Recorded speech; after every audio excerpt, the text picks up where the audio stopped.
So, you are trying to eat healthy. You deliberately make choices you think are the right ones. Right, you're trying to be proactive. Yeah, exactly. You load up on fish for your brain and your heart, and you're feeling pretty good about that pristine fillet on your dinner plate. But what if the very thing you are eating to stay healthy is actually secretly working against your nervous system? It's a really unsettling thought, yeah. It is. And that is the unsettling reality presented by an author named Ang in this highly concentrated piece of writing we're looking at today. It's titled Notes on Dieting, Part 115. Which is such a fascinating source material. Oh, totally. And even though it's just one short entry, it absolutely challenges everything we think we know about a healthy seafood diet. It forces a real confrontation with, the invisible elements of the food we consume every single day. Right. Because we look at a piece of fish and we just see this monolithic block of protein and healthy fats. But Ang forces us to see a complex biological ledger of risk and reward. Which brings us to our mission for this deep dive today. Yeah. We are going to trace this hidden, complex world of mercury in modern fish consumption. Yeah, the whole journey of it. Exactly. We're going to track it all the way from literal volcanoes down to our dinner plates and ultimately figure out which fish are actually safe for you to eat. It's a wild ride. It really is. But before we get into the heavy metals and the toxins, I think we have to look at the unique perspective of our author, Ang. Yeah, the context here is super important. It is, because Ang does not start this piece like some sterile scientific paper, right? Ang opens with a confession. The admission of being a, quote, fish keeper for so many moons. Right, for so many moons. And Ang explicitly says that having this long history, this deep familiarity with keeping fish, it clouds their judgment when it comes to the seafood they actually eat. Which is incredibly honest. It really is. I want to linger on that for a second, because we rarely think about the psychology of the person delivering dietary advice. But Ang is putting their bias right on the table. Well, when you spend many moons caring for an animal, observing its habits, managing its environment, you develop a profound emotional proximity. Well, for sure. You're invested. Exactly. You stop seeing it merely as a commodity or a future meal. The vast majority of people simply walk into a supermarket, they look at a styrofoam tray wrapped in plastic, and they just see a product. Yeah, a product with a barcode. Right. The animal's life, its environment, its position in the ecosystem, all of that is entirely abstracted for us. But for a fish keeper, that abstraction is basically impossible. They see the living creature. Which has to create this massive cognitive dissonance when it's time to sit down for dinner. Oh, it creates enormous blind spots. Yeah. Ang is acknowledging how difficult it is to look objectively at a food source when you have a personal history with the living version of that food. You want to believe the best about it, Totally. You want to root for the fish. Right. You want to focus on the nutritional virtues of the creature you admire, rather than the hidden dangers it might be carrying. Yeah. It is just a brilliant way to introduce the core conflict of the text. Because it primes you, the listener, to look past your own assumptions too. Exactly. So, okay, keeping that bias in mind, let's look at the actual fish Ang is focused on here. We are talking about sea fish. Specifically Atlantic mackerel, Atlantic salmon, trout, pollock, and halibut. Right, those heavy hitters. And Ang points out this applies whether they are farmed or wild-caught. That doesn't matter. The core paradox is that these fish are loaded with incredible protein and omega-3s. Which we are always told to eat more of. Always. Ang specifically praises these nutrients as being, quote, awesome for your heart and brain. And omega-3s are heralded for a reason, They support cardiovascular health. They are critical for cognitive function. They really are the building blocks we are told to constantly seek out. But then you have to hold that truth right next to the mercury levels in these exact same fish. It's a tough pill to swallow. It is. It makes me think it is almost like buying a high-performance sports car. Okay, I like this. Yeah. So you buy it strictly for the incredible engine, which in this case would be the omega-3s. You know it is going to perform beautifully. Right, 0 to 60 in 3 seconds. Exactly. But there is a massive catch. You also know there is a systemic flaw. And the brakes might randomly give out because of the mercury. That is terrifying. Right. So every time you get behind the wheel, or in this case, sit down at the dinner table, you have to ask yourself if the benefit of that amazing engine is really worth the underlying risk of crashing. That's a great way to look at it. It's the tension of holding two opposing truths about the exact same fillet. Yeah. Because we desperately want nutrition to be a binary system. We really want foods to be entirely good or entirely bad. It would make grocery shopping so much easier. It really would. If a food is good, we want to just eat it every day without worry. Huh. But Ang forces us to see that a single piece of Atlantic salmon or halibut is simultaneously highly beneficial and potentially detrimental. Yeah, you cannot just look at the visible macronutrients. You have to account for the invisible toxins that come along for the ride. Exactly. So if we are eating this fish and feeling great about the omega-3s while completely ignoring the invisible threat, we have to ask a pretty basic question. Where is that threat even coming from? The origin story of the mercury. Right. Because if there's all this mercury in the ocean, my immediate assumption, and probably the assumption of everyone listening, is that it is our fault. We associate heavy metals with human pollution, period. Well, it is the easiest conclusion to draw, especially given the state of industrialization. And Ang does confirm that human-made sources are a big piece of the puzzle. Yeah. Like the text lists coal plants, mining, and burning waste as culprits putting mercury into the environment. Right. Those represent the massive industrial footprint on our ecosystems. We dig things up, we burn them, and the byproducts enter the atmosphere and, eventually they hit the water supply. Sure, that makes total sense. But here is the detail that completely threw me. Ang points out that industrial pollution is not the whole story. Like, not even close. Not at all. Mercury also comes from entirely natural sources. The text specifically names volcanic eruptions and forest fires. Yep, natural phenomena. Wait, so let me get this straight. Even if we lived in a perfect, harmonious utopia, a world with zero coal plants, absolutely no mining, and no burning waste, we would still be dealing with mercury in our oceans just because of volcanoes and forest fires? Yes. The Earth itself is mobilizing the toxin. That is wild. It really is a jarring realization, right? Yeah. It completely disrupts the modern environmental narrative. Totally. We like to believe that if we simply cleaned up our act industrially, the oceans would instantly revert to some pristine, perfectly safe state. Like we could just fix it. Exactly. But mercury is a naturally occurring element. It's locked in the Earth's crust and in vegetation. So when a volcano erupts, it is essentially the Earth bringing that mercury up from the depths and just releasing it into the atmosphere. And when a forest burns, the mercury that was safely stored in the wood and leaves gets aerosolized. And where does it go? It all eventually settles into the oceans. That honestly blows my mind. It changes the entire framing of the problem. It's not just a pollution issue. It is literally a feature of the planet. Which means mercury is an inescapable environmental reality. Yeah. We cannot just legislate it away. We cannot sign a global treaty to stop volcanoes from erupting, Right. Good luck with that. So this shifts the burden entirely from pure prevention to informed consumption. We just have to learn to navigate the reality of this heavy metal rather than just dreaming of a world where it does not exist. Okay, so the mercury is a permanent fixture in the environment. It settles into the ocean from a forest fire or a coal plant.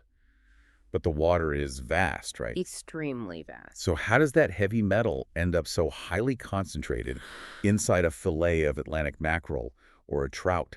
Like, how do we get from a volcanic eruption to my specific dinner plate? I'm assuming the fish do not just swim through a literal cloud of mercury and swallow it. No, they do not. It is a much more insidious, step-by-step process of accumulation that Ang breaks down for us. It is the biomagnification chain. The biomagnification chain. Yes. Okay, because Ang lays out this whole biological sequence starting at the very bottom. It begins with plankton. The tiny plankton soak up the mercury from the water. Right, just absorbing it passively. Then small fish come along and eat the plankton. After that, bigger fish eat the small fish. And finally, predators end up eating those big fish. The apex predators. Right. And I noticed Ang makes a very specific point to group us humans in with bears as those apex predators scooping up the big fish. I love that Ang does that. Grouping humans with bears strips away our whole illusion of being separate from nature. Oh, absolutely. Because when you sit down at a fine dining restaurant, with a nice linen napkin, you might feel entirely disconnected from the wild, but biologically, chemically, you are acting as an apex predator. You're participating in the exact same food chain as a bear standing in a freezing river. That is such a vivid image. And there is a crucial rule Ang highlights for how this chain operates within the fish themselves. How long a fish lives and how big it gets changes everything, right? It's the most important factor, yeah. The older and bigger the fish, the more mercury it has accumulated. So it is not just passing through their system, it is compounding. It just builds and Right, builds. it is a biological snowball effect. Like, the plankton soaking up the mercury is just a single snowflake. Then the small fish eats thousands of those plankton, so it becomes a snowball. And I see where you're going with this. And then the bigger fish eats hundreds of those small fish, packing those snowballs together. And by the time that giant old halibut reaches our plate, we are basically swallowing a mercury avalanche. A mercury avalanche. That is exactly what it is. And the sheer tragedy of that avalanche is that the fish didn't do anything wrong. What do you mean? Well, think about it from an evolutionary perspective, right? In the wild, survival is the ultimate goal. A fish that manages to live a long time and grow very large has essentially won the biological lottery. Oh, I see. It's successful. Extremely successful. It has outsmarted predators, it has found abundant food, it has thrived against all odds. But because of the snowball effect, its success is exactly what poisons it. Yes. The longer it survives, the more toxic it becomes. Its very triumph in nature turns it into a concentrated vessel of heavy metals. The irony is just staggering when you really think about it. It is. The reward for a long, successful life in the ocean is becoming a biological hazard. Yep. And then we, the apex predators, catch it and eat it. Which actually brings us to the part of Eng's notes that I really struggled with. The biology of the buildup. Yeah. Because once that avalanche of mercury actually enters our bodies, why can't we just process it? Like if I drink a bad glass of water, my body flushes it out. Why doesn't the human body just identify the mercury as waste and get rid of it? Because your body does not always recognize it as a transient waste product. As Eng puts it very plainly in the text, the real danger of mercury is that it, quote, sticks around. Right. Eng explicitly states that it binds super strongly, specifically to muscle tissue. And that, super strongly, is the key phrase. It is. Because of this incredibly strong binding, our bodies have a terribly hard time getting rid of it. It does not just pass through your digestive tract. When it builds up too much over time, Eng notes that it starts causing real trouble for your nervous system. It literally fuses with the structural framework of the body. You're asking why we cannot just sweat it out or process it, and the answer is that the mercury is gripping onto the very fibers of the muscle. Man, this is the most unsettling part for me. It's alarming. It really is. Think about the last time you paid extra for a beautiful, wild-caught halibut. You probably patted yourself on the back. Oh, of course. You think you're making the ultimate healthy choice. Exactly. You were eating it specifically for the protein, to build and maintain your own muscle. But Eng is telling us that the mercury hidden inside that meal is actively seeking out and binding to your muscle tissue. You are delivering a toxin directly into the structure you are actively trying to nourish. It is the ultimate nutritional betrayal. Yes, the ultimate betrayal. And the psychological weight of that is heavy. You are eating this fish, relying on the omega-3 fatty acids to build up your brain health and support your heart. Doing everything right. Right. But hidden within that exact same bite is the mercury that, as it accumulates, will actively attack your nervous system. You are basically hosting a biological tug-of-war inside your own body with every meal. One compound is reinforcing your neurological fortress, while the other is actively trying to dismantle the gates. That is terrifying. And because the body struggles so profoundly to break that muscle-binding grip, the dismantling side has a terrifying advantage over time. A tug of war where you are the battlefield? Honestly, I feel like we have thoroughly panicked everyone listening right now. I wouldn't be surprised. You are probably thinking you can never eat seafood again. But Eng does not leave us stranded in this anxiety. There's actually a way to navigate this menu safely. The notes provide very specific, actionable takeaways. Which is great because Eng provides a highly pragmatic framework that just accepts the reality of the environment. Right, we can't change the volcanoes, so we change our orders. Exactly. So first, for what Eng terms long-term eating, the safest bets are Atlantic salmon and pollock. According to Eng's research, the mercury levels in these specific fish are on the lower side. Much lower. Yeah, making them much safer for regular consumption compared to things like mackerel, trout, or halibut. Which is a crucial distinction to make. It tells us that we do not have to abandon the entire category of sea fish. There is a hierarchy of risk here. Right.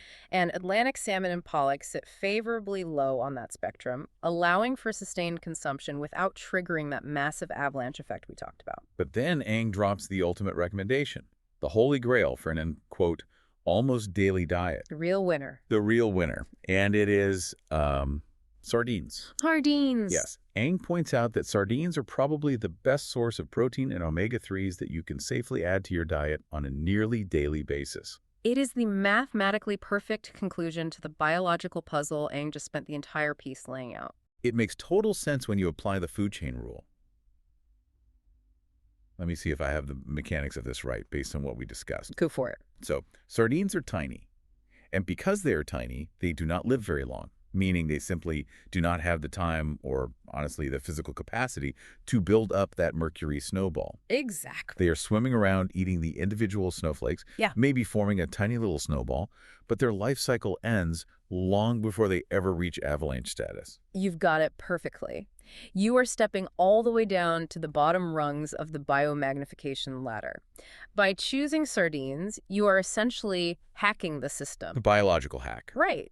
You are extracting all the immense benefits, the high-quality protein, the incredible omega-3s for your heart and brain, but you are intercepting the process before the mercury has a chance to deeply concentrate. That's brilliant. It is a dietary strategy based entirely on understanding the life cycle of the animal, rather than just reading a nutrition label on a package. It really is a biological hack. I love that. Okay, so as we wrap up this deep dive into Ang's notes, it is abundantly clear that being well-informed about our diet requires a much deeper level of engagement than we usually give it. Much deeper, yeah. We have to see the unseen. We have to trace the invisible chemical paths from entirely natural events like volcanic eruptions and forest fires mixed with human industry. We have to watch that mercury get absorbed by plankton, passed to small fish, concentrated in the bodies of large, successful fish. For avalanche. Right, the avalanche. Ha! And finally consumed by apex predators like us. We have to respect that this heavy metal binds powerfully to our muscle tissue and threatens our nervous system. But, we also have a map. We know we can rely on Atlantic salmon and pollock for the long term, and we can embrace the ultimate low-risk superfood, the sardine, for our daily needs. It is a truly remarkable synthesis by Aang. It grounds a massive ecological issue directly onto our dinner plates. But if we trace this logic all the way to its absolute end, it leaves me with a final, rather unsettling thought. Oh, what is that? Well, we learned today that mercury binds super strongly to muscle tissue. Right. And it's incredibly difficult for any biological system to eliminate.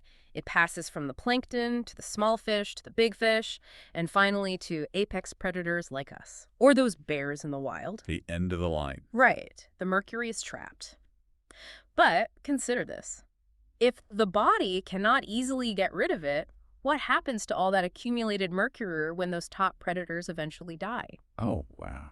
When the bear dies in the forest or when we reach the end of our lives, the muscle tissue breaks down. Does the tightly bound mercury just return to the earth? I mean, it has to go somewhere. Exactly. Does it wash back into the soil and the water, ready to be soaked up by the plankton all over again? It leaves you wondering if we aren't just participating in an endless toxic recycling program. Man, we thought we were just trying to choose a healthy dinner, but we're actually caught in a permanent ecological loop. We really are. The avalanche is just waiting to fall again.